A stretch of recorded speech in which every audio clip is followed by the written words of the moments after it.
దయచేసి భక్తులందరూ కూర్చుంటే మనం సభా కార్యక్రమం ప్రారంభించుకుందాం. ఈనాటి కోటి దీపోత్సవ కార్యక్రమంలో సభా సరస్వతికి నమస్సులు తెలియజేస్తూ భక్తులను అనుగ్రహించేందుకు విచ్చేసిన హల్దీపురం వైశ్య గురుపీఠం పీఠాధీశ్వరులు శ్రీ శ్రీ శ్రీ వామనాశ్రమ స్వామి వారికి నమస్సులు తెలియజేసుకుంటూ, ప్రతి సవాలుని ఒక అవకాశంగా మలుచుకుని అపజయాలను సైతం అనుభవాలుగా మార్చుకుని రాష్ట్రమంతటికీ దిశానిర్దేశం చేయగల సత్తా తనలో ఉందని నిరూపించుకున్న స్ఫూర్తివంత నాయకులు మన తెలంగాణ రాష్ట్ర ముఖ్యమంత్రి వర్యులు గౌరవనీయులు శ్రీ యనుమల రేవంత్ రెడ్డి గారు ఈనాటి కోటి దీపోత్సవానికి ముఖ్య అతిథిగా విచ్చేయటం ఎంతో ఆనందదాయకం.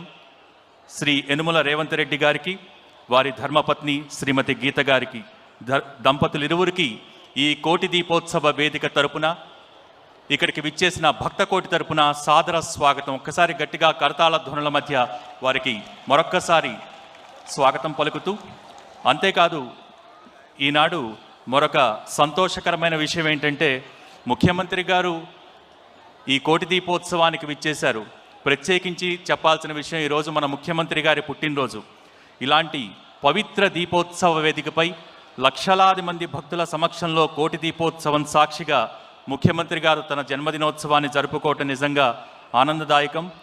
ఇతరత్రా ఎన్ని కార్యక్రమాలున్నా సరే కాసేపు ఆధ్యాత్మిక కార్యక్రమంలో పాల్గొని ఆ పరమేశ్వరుడి సేవకు పుట్టినరోజున సమయాన్ని కేటాయించటం ఆయనలోని భక్తి తత్పరతకు నిదర్శనం.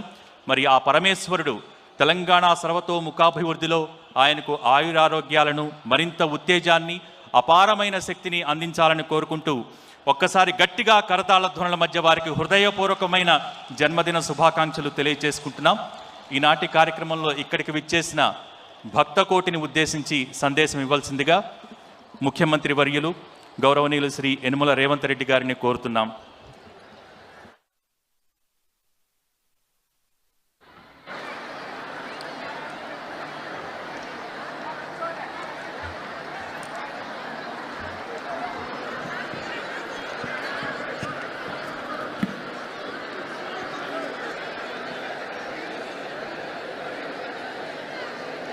హర హర మహాదేవ్.